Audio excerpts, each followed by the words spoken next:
This government meeting is brought to you by Eastworks and our local cable subscribers.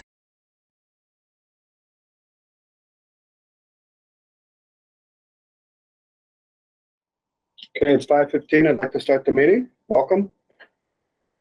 City Council Finance Committee meeting will begin. We don't have minutes. Tom said he had to catch up on them, and Tom's not here, so we'll move ahead. Mayor, do you have any communication other than what's on the agenda? No. Okay. No public here. You guys are all speaking to something on the agenda. New business. We're going to finish up with the DPW. Greg, $150,000 to cover electricity costs for the water department. You want to say anything about this? Shortfall due to reallocated solar credits. Can you explain? So the solar equipment at the Oliver Street landfill belongs to a company called Clean Capital. It's beginning to age, and the site's been downgraded from a tier 1 to a tier 2 system, according to them. And the result of that is that the city is now receiving checks monthly instead of credits on our electricity bills.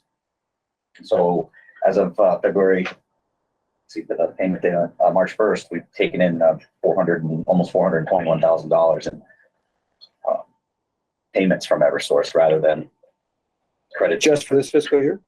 Yes. $410,000.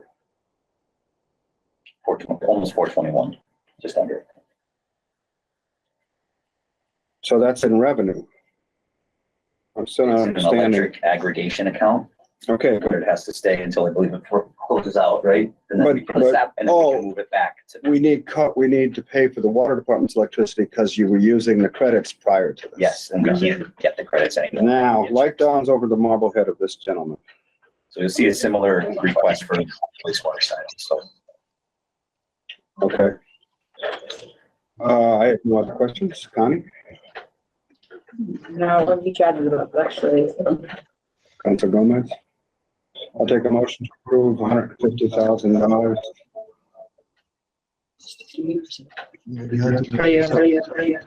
I think we have to mute. I have to mute. No,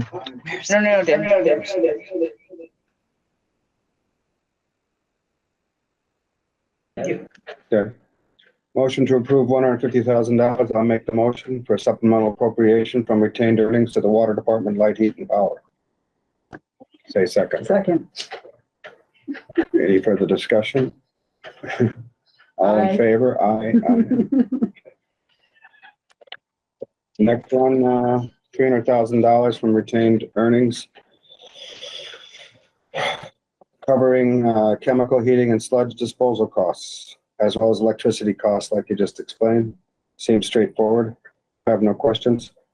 The 150 is for reallocated solar credits. The other 150 is to cover increased costs of sludge disposal from the wastewater treatment plant. Our contract with Synagro us on the CPI, and there's some fuel surcharge built into it. And so with fuel prices and the CPI adjustments that they're able to make with the contract, it's just pushed our costs significantly higher this year.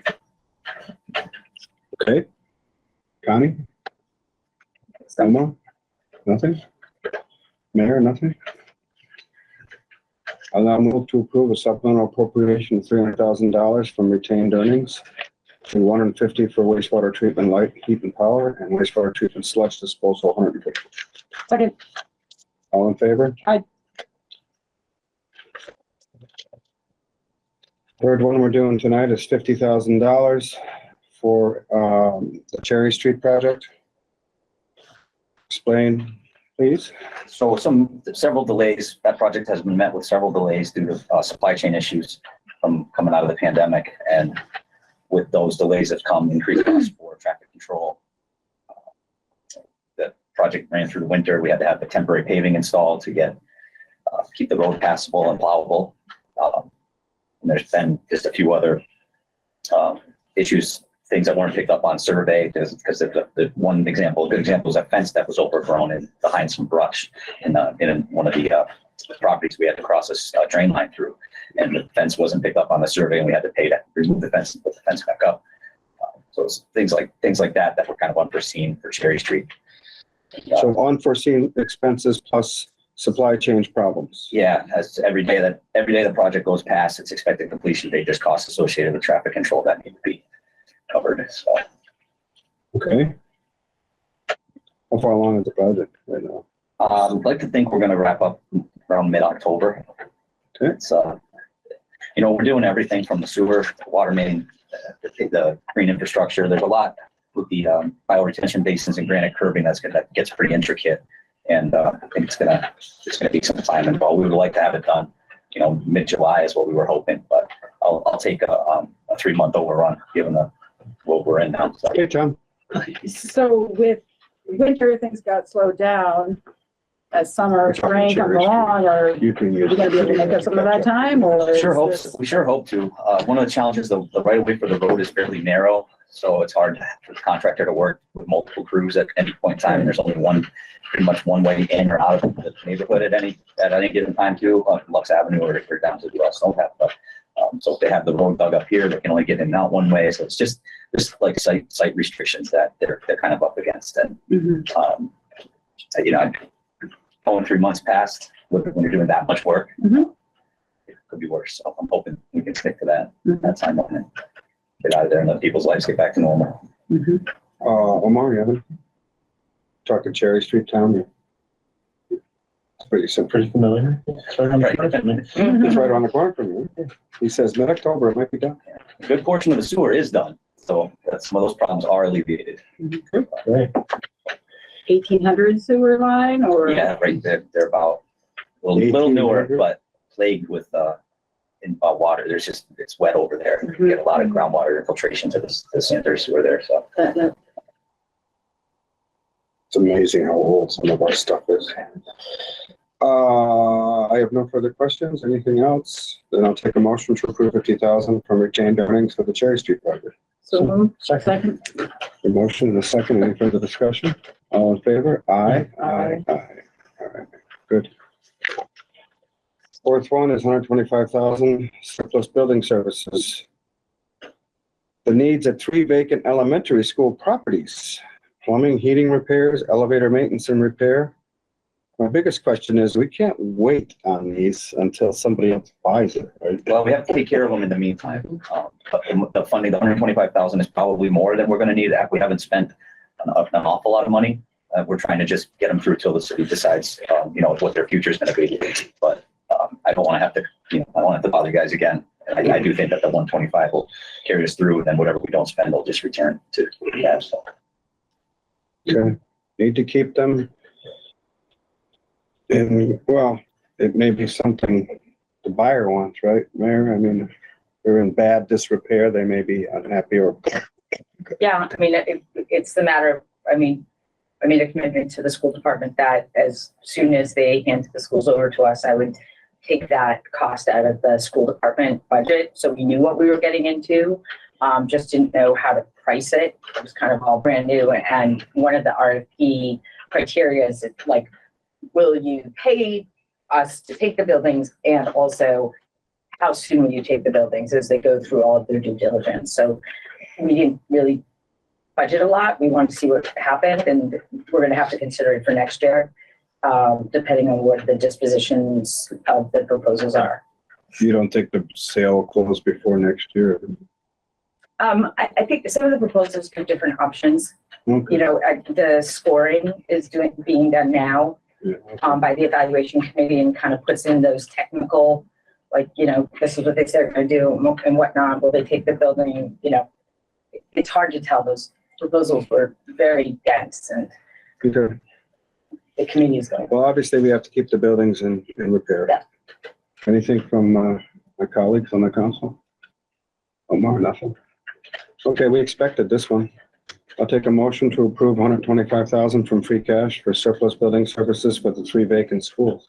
So moved.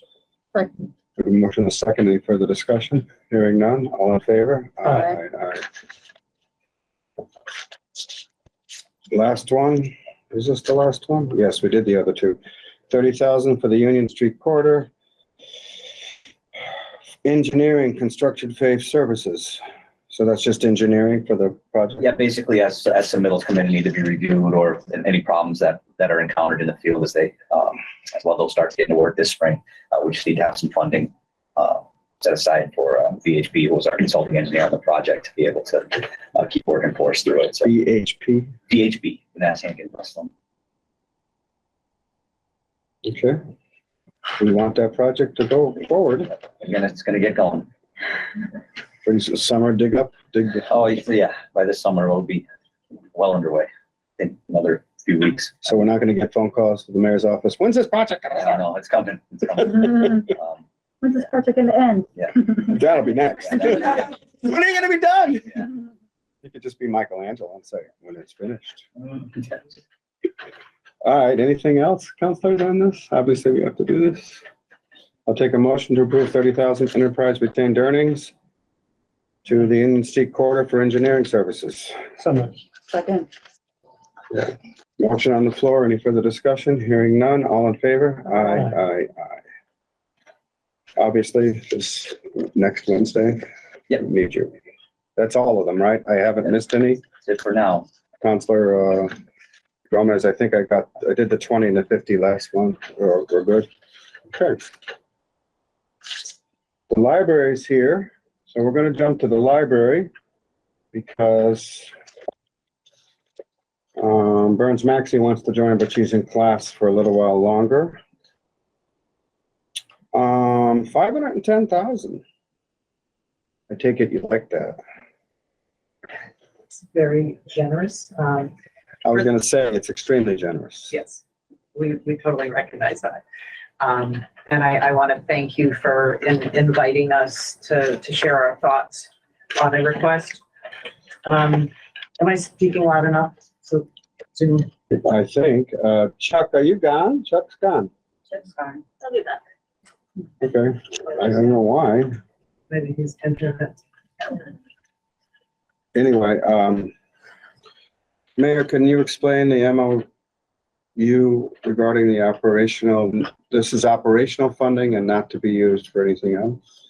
So we have and have had for the longest time, a memorandum of understanding with the library about what the expectations are for the library, the public services, and as well as that they would get at least the state amount of grants. You know, we would do the minimum so they could go for state for additional state funding. I think in the beginning the agreement had much more like action steps and parts of it. What's going on now is that memorandum outlines the services that the library has been providing. The last time we signed one was Around 2017. yeah. It was due to expire in 2025, I believe. So with this request before you, we, if it's voted in the affirmative, Elizabeth Applequist and myself will negotiate an addendum to that MOU around the additional services that would be paid out of an operational budget, but it doesn't work. So we have additional online services, curriculum matter, a lot of stuff that the library does with health and human services, kind of the curriculum around that, and not just for you. I mean, it's really, a center for the community. The reason why I structured it the way I did were a couple. One, just ease. This is cannabis money, and it's attached to the cannabis purpose in our host community agreement. And honestly, it's one vote, and it helps a larger picture for the library to shift into a new location, which the city has professed that we are very supportive of. This allows the library to have the money for the additional services and not have to go out and find more or go back and forth with us on an annual budget. It also allows them, very honestly, to make some money on the 510,000 to help with, again, services and what comes up. A lot of I'll let Katya and Elizabeth and Chuck talk about the whole project, but I think this is a really great way to use the cannabis money and something that will benefit our whole community and is part of a larger evolution of libraries. It's I should say the Easthampton Public Library. Yes. Yeah. Okay. To me, it is extremely generous of the mayor, and I fully support it. As I was kind of joking with Greg, I'm sure that 510,000 can be used by many departments in the city, especially our DPW. We talked about a fire truck that costs $700,000. We talk about vehicles, et cetera. So $510,000, I want the public to know, from my perspective, having been on the council the longest, huge. And I commend the mayor for doing it. Now, I know operationally you'd like to see more budget money coming, but as the mayor explained last time, and I'll say it again, you're trusting a political process. Mayors change, budgetary priorities change. I strongly advise you, and I think you mentioned it, to look into private grants that you can supplement your budget with and not to rely strictly on the city's budget. This gives you some time to look into that, also to pay for the renovations, I assume, at the library, at the new library. I mean, you're going forward with that, with this donation. Is that true? Well, I wanted to share a little more Okay, around go that for it. instead of just, so you touched on the first point that I wanted to make is the amazing opportunity that Easthampton Savings Bank has given us. But in order for us to take advantage of that, we need to demonstrate that we're financially stable. So this additional funding will help put us on the right road. So we'll be able to move forward with accepting the offer. Also, the appropriation will help us to add on additional services to enhance our service to the community. And we do have an extensive list of our needs and goals, many of which we feel are crucial, but I'm just going to share a short list with you right now. They fall in the category of staffing, equipment, and programming.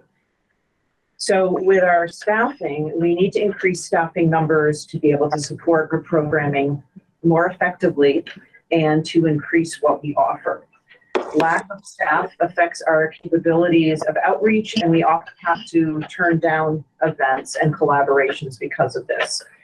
Adding more staff would also help with any overload on the present staff. They are definitely one of our biggest assets, and we can't take a chance on losing anyone. The next category is equipment. So I'll share with you some equipment updates that are needed, repairs to our book bike and book trailer. There is much needed and overdue replacement of nearly all desktop computers, including those for staff patrons. Funding would help us purchase improved AV equipment, purchase furniture for the youth department, which is long overdue, and also adding needed IT support.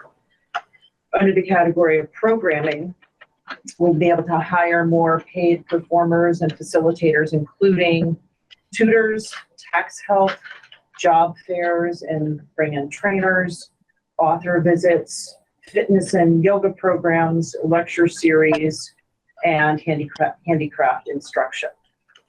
We could also significantly increase program supply budgets as well as staff overtime for after hours events. And then another very crucial use for this money would be to hire a fundraiser as part of staff to help organize our annual ask as well as create capital campaigns. So that'll give us the money, and you were referring to that. And so overall, this is just going to help us, for one, continue to provide high quality services and resources, and continue to grow and to meet the changing needs of the community. Hey, sounds good. I'm enthusiastic about this. Did you want to say anything, Katya?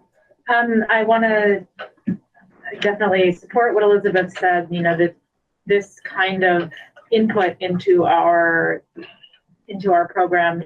We have a robust program right now, and all I want to do, as I've been sitting here writing the strategic plan for the last year, which I've now ready to present to the board at their next meeting on Monday, and a lot of these goals are in that plan. What I see is a library that has done real marvels with a very limited staff, limited budget, and limited space. And some of that is something that we really can't surmount until we're in a new space. We're not going to have a community meeting space until we do. But with, with what I have to work with, I see a ton of things we can do even in the next few years to improve and upgrade our services and make sure that they are on par with what's offered around the valley. The word that gets thrown around a lot all over the city is deferred maintenance. And, that's, we're talking about the sewers, that's where we are. But I see this as a chance to look into some places we've been lagging, really look and think about how we can best provide the services that we do to the community and look forward to our future, which has felt a little bit shaky, as you know.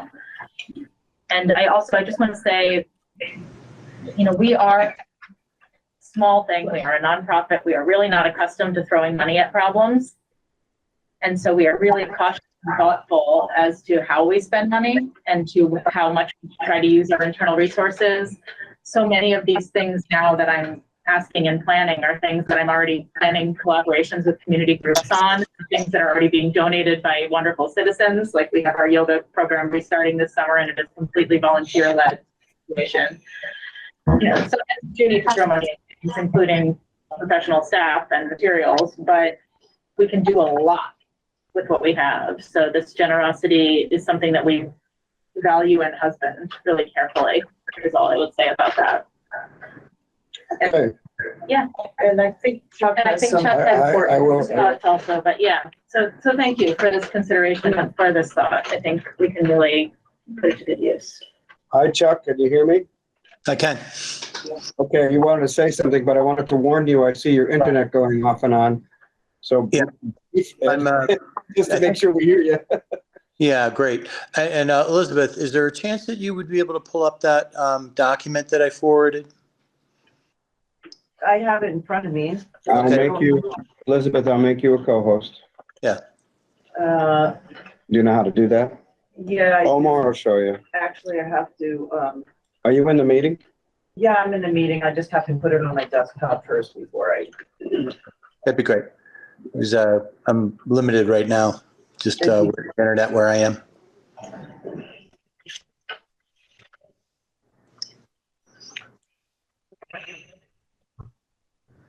And while we're waiting, Dan, I do want to say, with your announcement the other day, I want to say on the record of this meeting that you've done an incredible job for the city, and I've enjoyed working with you, and we'll continue to enjoy working with you until you finish your tenure in city council. But wanted to just say, I think you've just done a wonderful job with what you've done over the years. Thank you.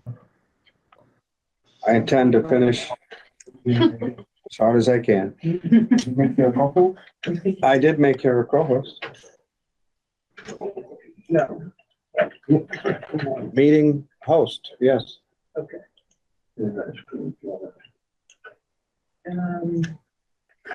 Chuck, so while she's trying to do that, when you are going to accept a donation from Easthampton Savings Bank?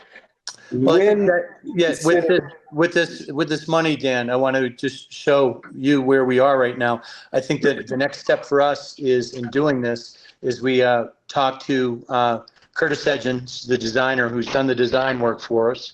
And now we have to also talk with DA Sullivan, and we have to, the DA Sullivan is somebody we're going to ask to come in and do some advisory work for us on, I talked with Curtis Edgens about that just today.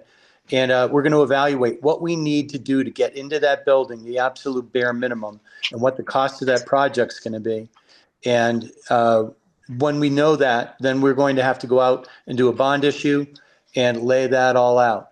If it looks like we can get that done effectively, and I think we can, then yes, I think I would want to be meeting with the library board very quickly and do a formal acceptance of that.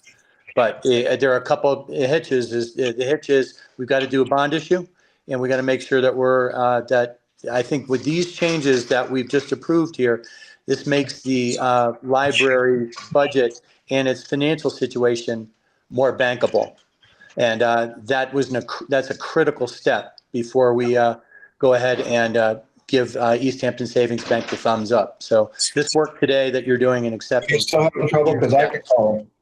Yeah, I'm not. Is there savings It's my going on? son. I'm gonna see if I can call it up. Give me a minute. I'm gonna download it. Okay. I'm even have to do that. Can you send it to me? Wait a minute.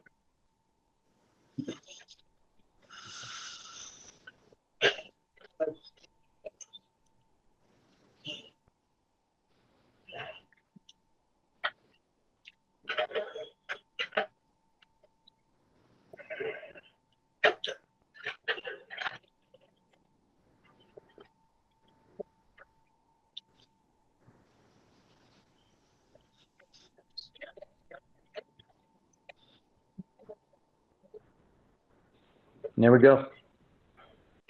Let me see if I can increase it. How do I forget how I do that. 100%. Open with Google Docs.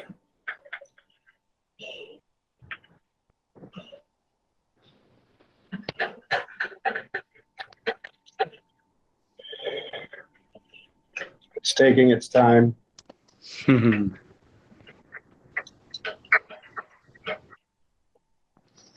Come on. Where are you? Must be a lot of data in here. No, it's just a PDF. I know. I don't understand why it's having trouble. Well, it's not a doc, it's a PDF, right? So So I open the wrong thing. Open with, you don't have a PDF reader probably. I do. Yeah. Give me a second. You see that now? Yeah. Go to the plus. I did. Yeah, and why don't we, That's good. we'll just use this as a reference.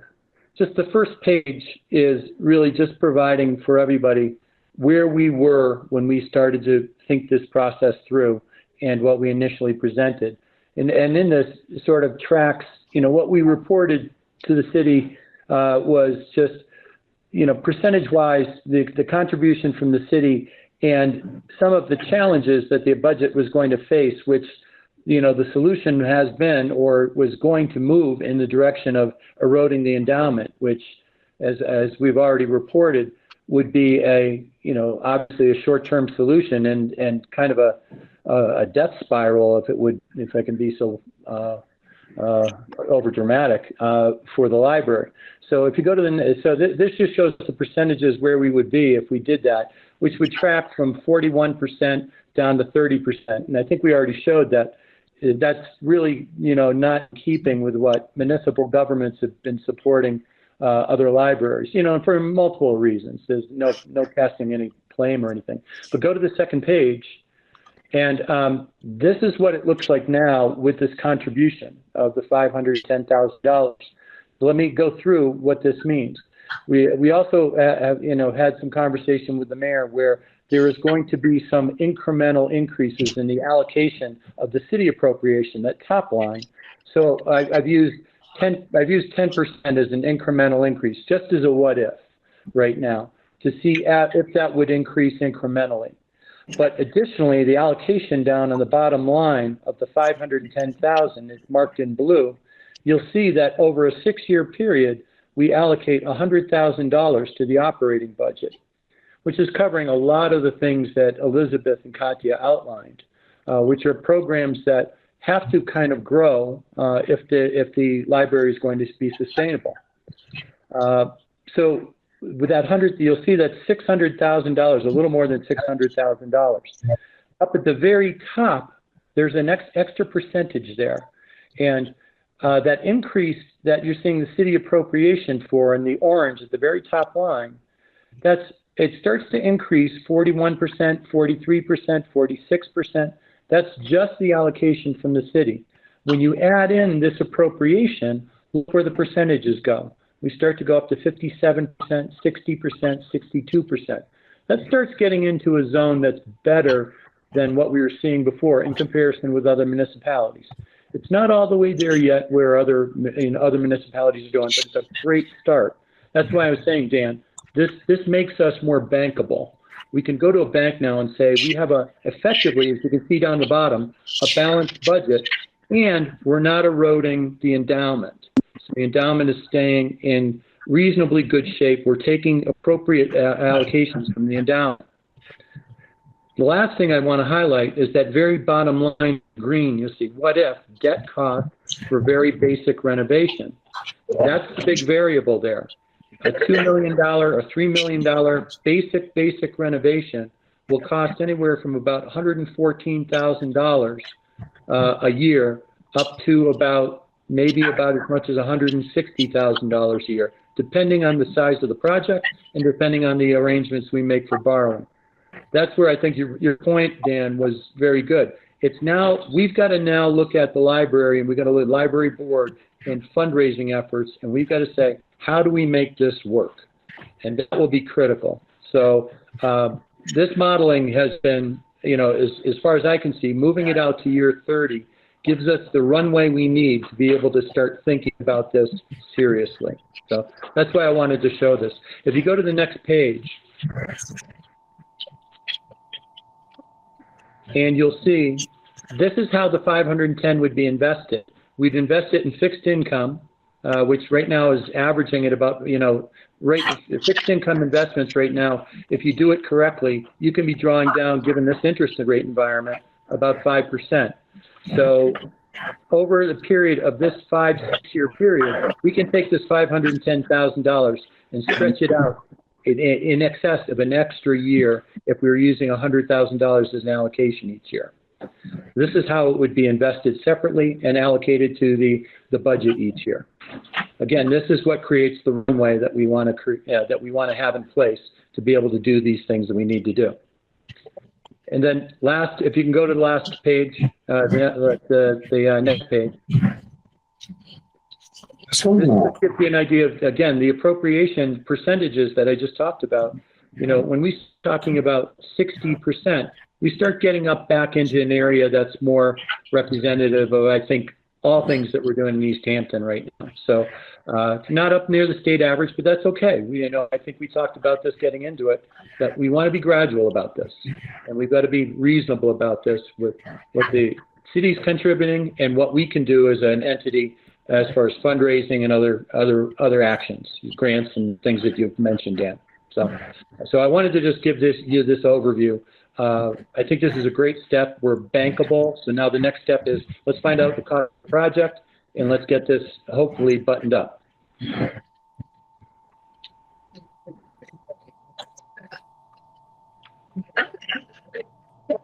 So I have to say something that I wish the library board and maybe Katya could figure out.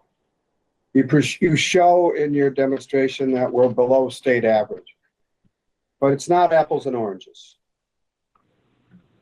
This library is a public-private partnership, nonprofit, whereas a lot of libraries are fully funded by their cities because they're departments of the city. So I don't think it's fair to compare the two in the sense that if you budget your entire library from the city because you don't have a private, maybe you have some endowment, maybe you have some money, but the majority of libraries that are like that get all their money from the city, the city or town, whatever they are. Yeah, so not many. I'd love to, excuse me, Chuck. I'd love to see a comparison of public and private partnerships. Because I think to say that we only give 49% compares us to a city department in other areas. Now, I am not positive on this, I'll admit that, but I've heard that a lot of libraries in the state are departments of their towns. So their budgets are almost completely covered. So it's hard to say. I think it'd be nice if we could give more. But as you can see, we have a lot of places for the money in the city. Advocate for the library, advocate for the schools, all of that comes to the city council and to the mayor. So it's hard for me to judge this based on all of the libraries when your typical type of library is I think it's in the minority of libraries in the state where there's a public-private partnership. I could be wrong. May I speak to this? Yes, I'd like to know. Actually, because you brought this up at the previous council meeting, I spoke to our liaison at the Massachusetts Library Board and said, can you help me figure out this data and present it a little more clearly? And she was able to, basically when you say a lot of libraries in the state, as far as I can tell, every single library in the state has a different funding model. Okay. It's amazing how many funding models there are. But she was able to pull out for me very clearly data from association libraries. And again, association libraries, many have different funding models. I mean, one of the ones that came up on Chuck's example was Belchertown, where the association owns the building and the city pays almost all costs. Forbes has a slightly different model. But I really can, I believe I did share it with you, but I didn't break it down at the time. I can share with you a breakdown, and I can have that ready prior to next week's council meeting of libraries that are closer in structure to our specific library, if that's helpful. I don't need it. It hurts the perception to me that the city's not supporting the library the way other cities are. I think that And it bothers me a lot because I think it's an unfair comparison. I hear you about that, and that's why I went to look for that information. And when I was looking at it, it still is a pretty wide range, and we still are very close to the bottom third of it. But I would be happy to share that in a way that doesn't seem like an unfair comparison, because I do have some of that information, and I did look into it. Well, this council will support the library. Whatever budget you get, you'll get my vote. It's No, I not hear that, that. but I understand what you're I saying. just want the community to know that you're just so many funding models out there. Yeah. It's hard. Chuck, I'm gonna let Chuck and then Tom. Chuck? Yeah, Dan, absolutely. I would take it, and I look at it this way. I mean, I look at it as a glass half full. We're really fortunate that we have the endowment we have. Maybe he turns off his video. Turn off your video and just try to speak because we're losing you. Yeah, I don't have any video on. Okay, let me turn the video on. Yes, you do. We see you. Yeah, it was failing. Can you hear me now? Yeah, better. Great. Yeah, I would just say I would agree with Katya in that there were just so many different funding models that it would almost be hard. This is just taking all libraries into account. The way I've looked at it is I think Easthampton is incredibly fortunate that we have this amount of investment in the endowment to the library. So my thought is that let's just get the funding from the city at a level that we've demonstrated by just these actions that we're talking about tonight to get us in the game, and then let a lot of the other activities that we're talking about in fundraising and the generosity of Easthampton Savings Bank, let all that stuff start to really come to the fore. I think that we've these two steps that we're taking here with this action that we're talking about tonight I cannot tell you how remarkable this is in putting us in such a good position to be able to take advantage of the opportunity that's in front of us. Thank you, Chuck. Tom? Sure. I don't want to go too far down this rabbit hole because what we're really here to discuss is an appropriation, but it does seem like every time that we start talking about these things, we sort of have to go to the broader context. How did we get here? How did we, like, where are we going? What's this going to look like? What are different models? What about our model do we like? What about our model do we not like? And to all of that, I would just say, like, I sort of don't want to get too far deep into it because it's not on our agenda. I also do think it's an important conversation we have to have. So I think what I just broadly, since everyone is in the room and listening, challenge people to do, and I've had some calls from members of the public that have stated some ideas about how you might do this, but try and figure out maybe going forward some formal public process, whether that's some sort of committee or whatever, so that we can start having those discussions proactively and in a space where the public participation is facilitated, because this seems like there's a bunch of these things in the city where I feel like when we hear about them, it's usually like as context before a big ask, and that's what it is. And but when I see those things, my thought always goes to, like, how can we start talking about these things not in this context of this is why we need to do this thing right now, and more like what would we like this to look like long term? And I only bring this up in the context of the budget hearing because it comes up every time we have these budget hearings, and it's the only time that I see all of these people in the same room. So I would really encourage that going forward, and hopefully these funds, if approved, will help to, make it so that there's not, that we can, things are, as Chuck put it, bankable a little bit. And with sort of that being a little bit more under control, perhaps we can turn our attention more to what we would like to see long-term and I'm sure we have different ideas of what we'd like to see long-term, what we could agree on doing long-term, because these are the sort of, multiple $100,000 appropriations for operational expenses or something that I only like to do every once in a while. So, but I do think that in this case, it's warranted. That's all. 26 years, this is a one-time unique thing, so once in a while, Connie.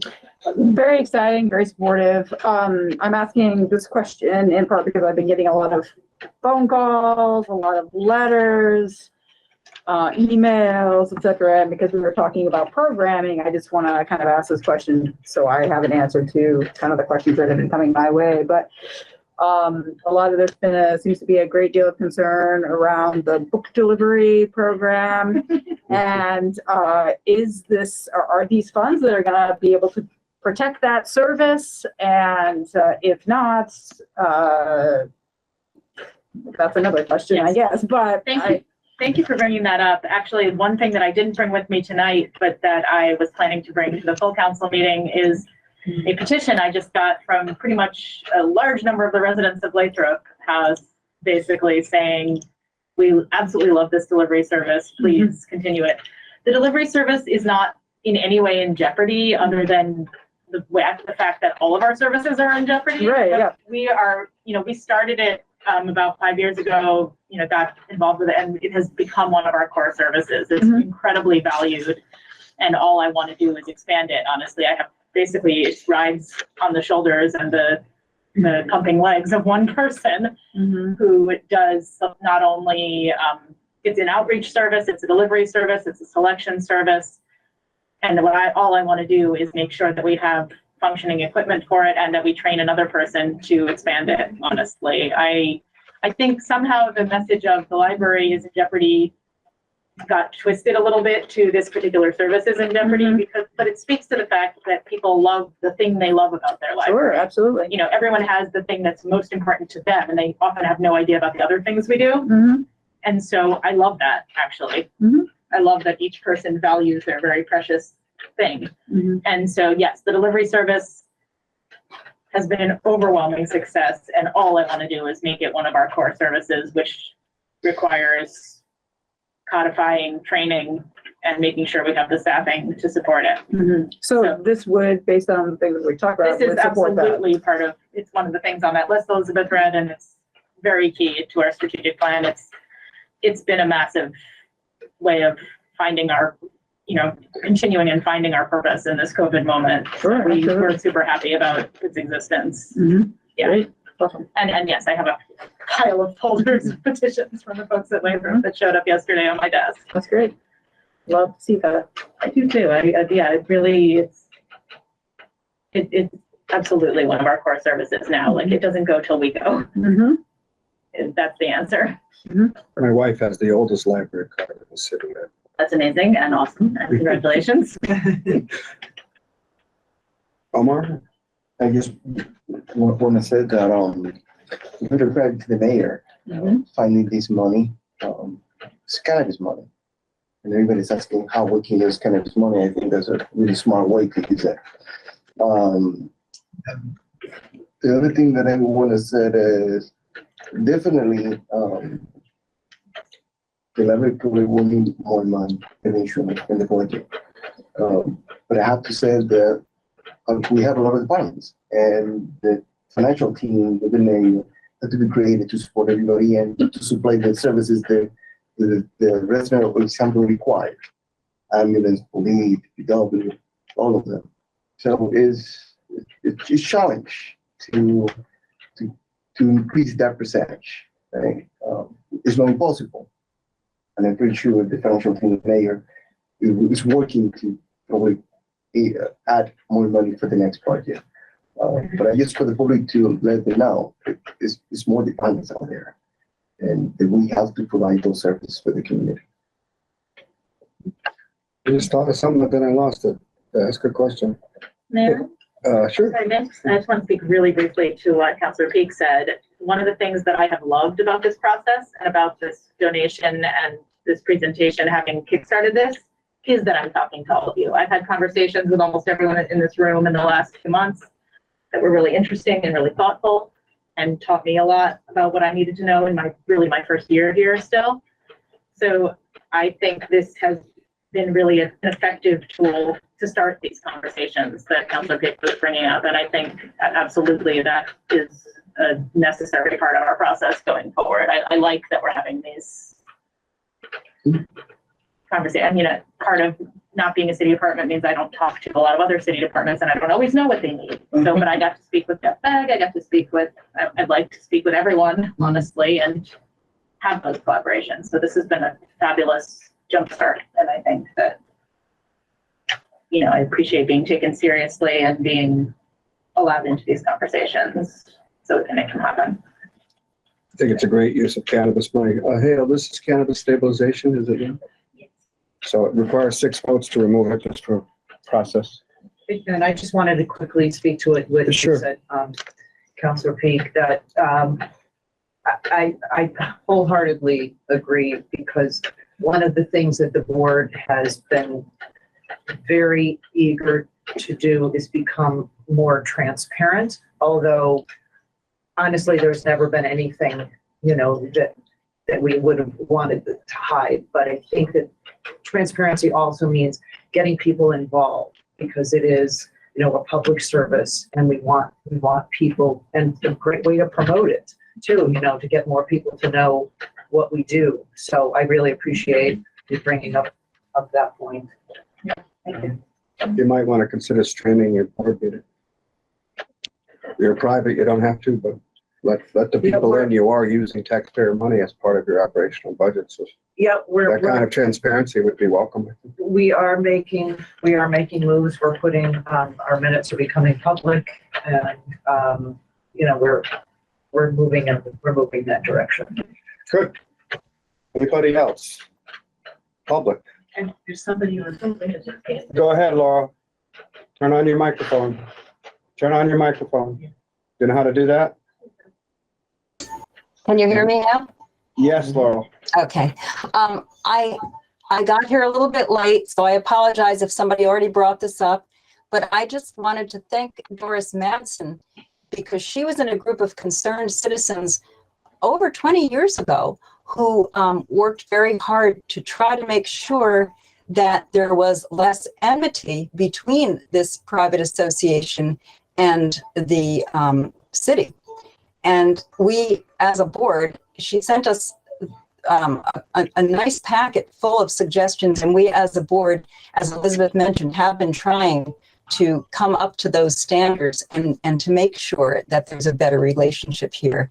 And I just felt like this also speaks to what Tom was saying, that we do need to make sure that all of our community is involved at every step whenever we do things. And I think Doris is here tonight. I just wanted to thank her for what she and a group of concerned citizens did back at a time when I first moved to the city, and there were a lot of problems with the city, with the board, and with the Friends of the Library. And thank heavens we've come a long way since then. So, and thank you all for being supportive.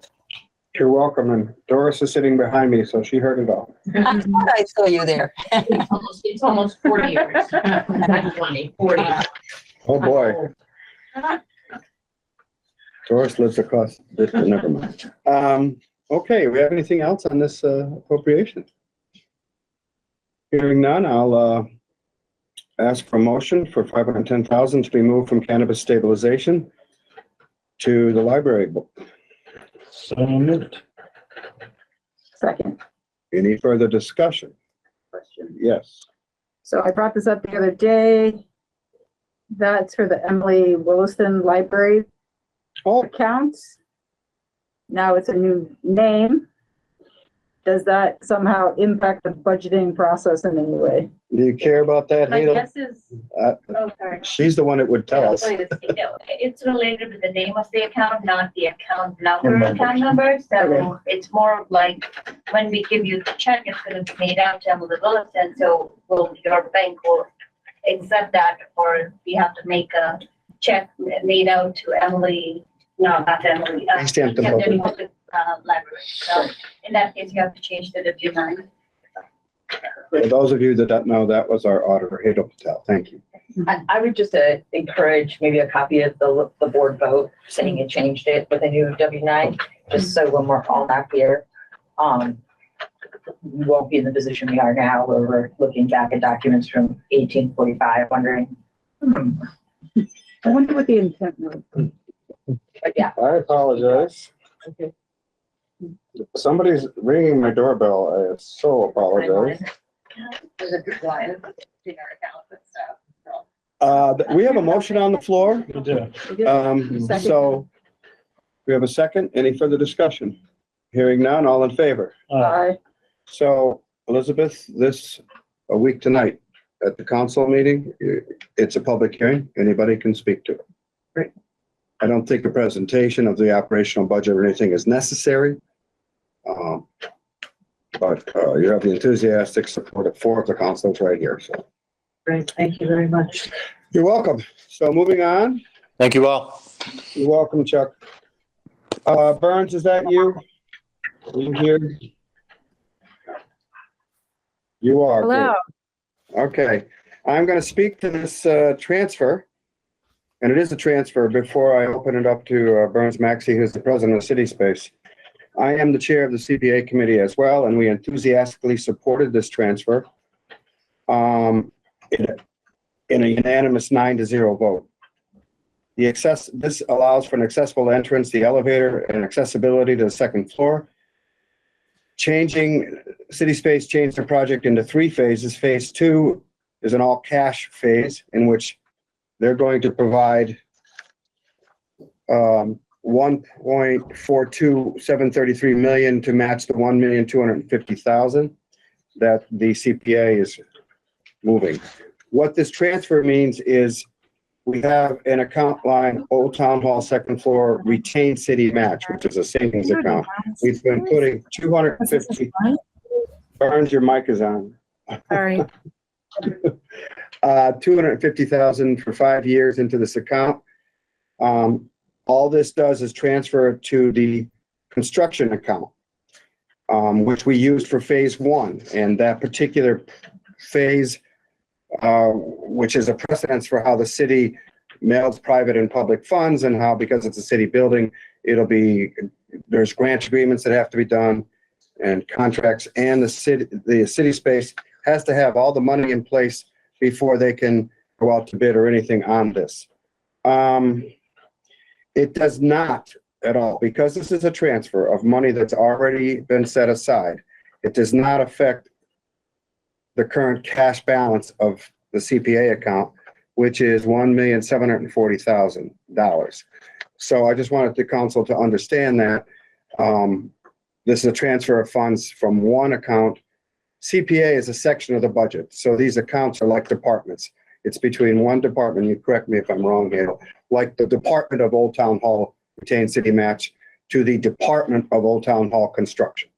So it's not a new appropriation. I just wanted to make that clear. Now, Burns would like to give us a presentation. I've already made you a co-host, Burns, so you can go ahead and present.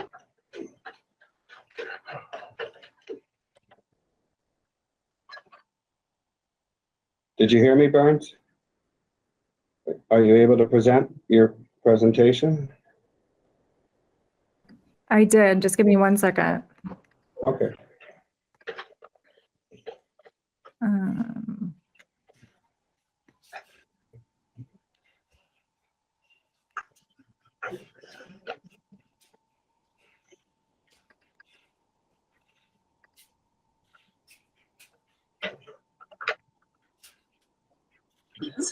Glasses.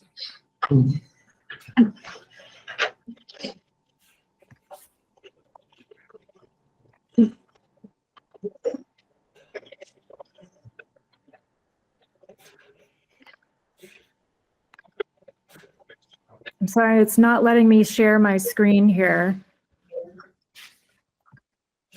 Give me Your one. city space, are you City Space Incorporated? Yeah, I think I need to leave and come back in. Let me do that.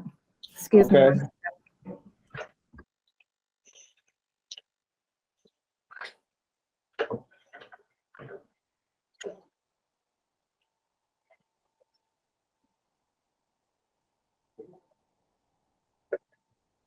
I can lose her forever. No, she'll come back in, but I think because you made her a host after she had already signed in. She I has did to, that with Elizabeth. Oh, you couldn't do it either. right, That might be the reason then. yeah, I think you have to get out and then get back in, so your computer resets. Hello, Ed. And I didn't think of that when it happened. No. Oh, she's having trouble coming back in.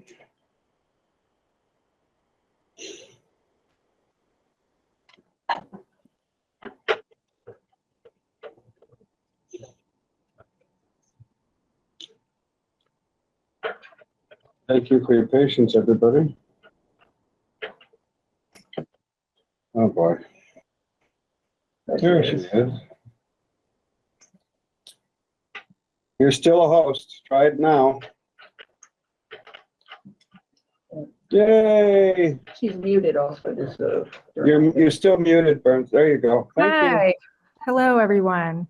I am just coming out of a class at UMass, so I appreciate you putting us at the end of the schedule tonight. Let's see.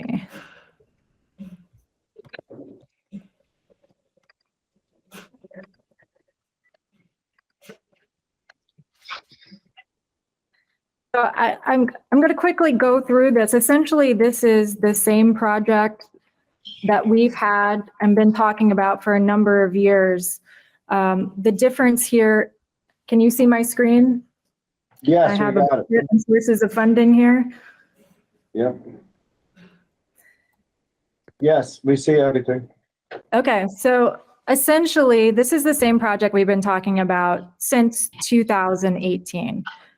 The only exception here is at the end of last year, for the restoration of Old Town Hall, we looked at the cost estimate that had been completed at the end of 2018 and decided that it would behoove us to separating out the project into 3 phases. So we did that with Kuhn Riddle Architects. We worked together. We completed phase 1 at the beginning of this year, and we are looking to moving towards phase 2, which is building this elevator and entryway here.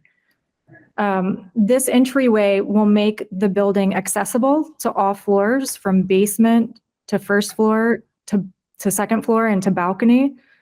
It will take a current historic stained glass window, face it forward to the front of the building, which is very exciting. It will be on view and backlit.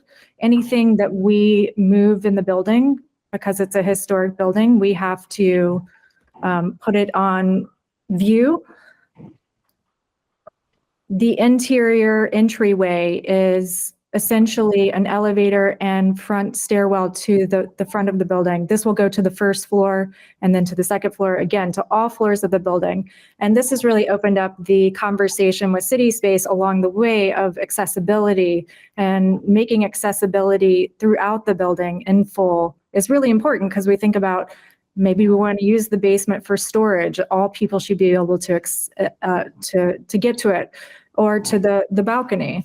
We'll have tech and additional seating up there. So that's another area that we want to make sure that everybody can get to. There was a recent evaluation ADA transition plan study for the city of Easthampton that cited the existing conditions of the accessible entryway that has some deterioration on the landing of the pad. So this is important now, not just for the 3rd phase. So we estimate that this phase of the project will go from this coming April. The RFP will go out in May and June, and we will get proposals. Construction will start. It should be completed in the spring of next year, and we'll go directly into phase 3. the breakdown cost of phase 2 is a $2.29 million project. Now, Dan, you said that the amount that you were looking at from City Space is lowered now because CPA increased its cost to $1.25 million. So you can see the City Space funding is over $1 million. It's coming from individual business and foundations. We are just closing the gap on the final amount for that.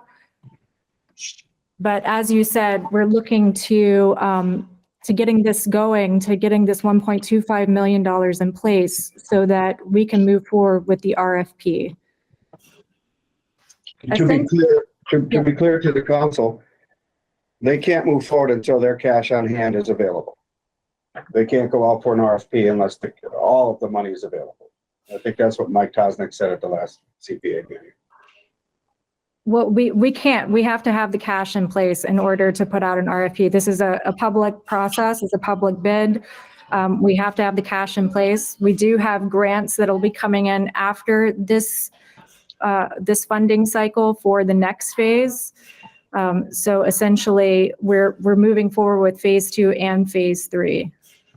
Okay. I'm sorry that Mike Tausnick cannot be here, our treasurer tonight. He's not feeling well. However, like I said, this project is essentially the same project that we've been working on for a number of years. And not only will this ADA accessible entryway and elevator provide access to the building currently and in the future, we provide events that have happened in the first floor already. So we have had over 100 events in the past year in the building. And we want to continue people coming into the space, accessing the space. And it has been, we've already had conversations with Kuhn Riddle Architects and the city, different departments of the city, the DPW, the fire captain, and building inspector to review the plans that we have in place. So we are already starting this process. Thank you very much. Any questions or comments from councilors? Mr. Check or Marcia, do you want to say anything representing City Space? All I can say is that as I age, it becomes more difficult for me to get up the stairs, and there's a whole bunch of stairs going up to that place. And so it's very important to me that we work on the accessibility angle as quickly as we can to get people to have full access to this gorgeous building and all the things that it offers. I also mentioned this at the CPA meeting. This is a hedge against inflation. I think Mike Kosnick might have mentioned it in the sense that they do this project now. If they delay further, things keep going up. Yeah. And supply costs. And I'm very happy there's a 10% contingency in there because that $208,000 contingency I just saw makes me feel more comfortable that you might be under your budget when you get your bids in, when you get. And Counselor, that's exactly why we split up the project into 3, is because of inflation cost and supply chain issues. And we wanted to keep the momentum of the project going. We've talked to people that are excited about the project. We completed phase 1, which includes HVAC and electrical, but people really want to see the continuation of the construction of the project. And this will be phase forward. You know, I'm really excited that we're talking about the library tonight. This really means that the Main Street Historic District is coming into its own as the next phase of the completion of Easthampton's planning and that sort of idea of the master plan of completing the Old Town Hall as a hub for arts and culture. Is we can check that box that we've done that. We're getting there. Excellent. Anybody else? Councilor Gomez, Councilor Connie, if I call you that again, son. Connie. I'm glad Burns just mentioned that. I was going to say, I think that's what's so exciting about this project is you have the library on one side of the street, you have City Space, so this arts and culture space on the other side of the street. And I think when people come into the downtown area, they see immediately what the values of the city are and what we say are important to the city. So I think both of these projects are just so exciting, and hats off to all the work that's been done for this. So very exciting. And once we get the new rotary done, it's gonna be beautiful. Anything from anybody else? Then I'll take a motion to approve the interdepartmental transfer of $1,250,000 from Old Town Hall second floor construction retained city match to Old Town Hall second floor construction project. So moved. Second. We have a motion, a second. Any further discussion?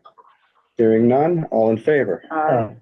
So, Burns, please come to the public hearing. I don't think you'll need to do a presentation, but you might speak to this. That's next Wednesday, a week from tonight, 6:15. It's gonna be a long night. We have a lot of public hearings, but Great. that's the way. I will be online, but I will be there. Okay. Good. Anything else? I don't have anything else on the budget. I don't have the next meeting scheduled because I don't know what we're getting. This clears our docket, counselors, so we'll see what happens at the next meeting. Probably gonna have a meeting. I'll take a motion to adjourn. So moved. Second. All in favor? Nice seeing you guys, Ed. Nice seeing you. Thank you. Yeah, thank you. All right, bye-bye, everybody. This government meeting is brought to you by Eastworks and our local cable subscribers.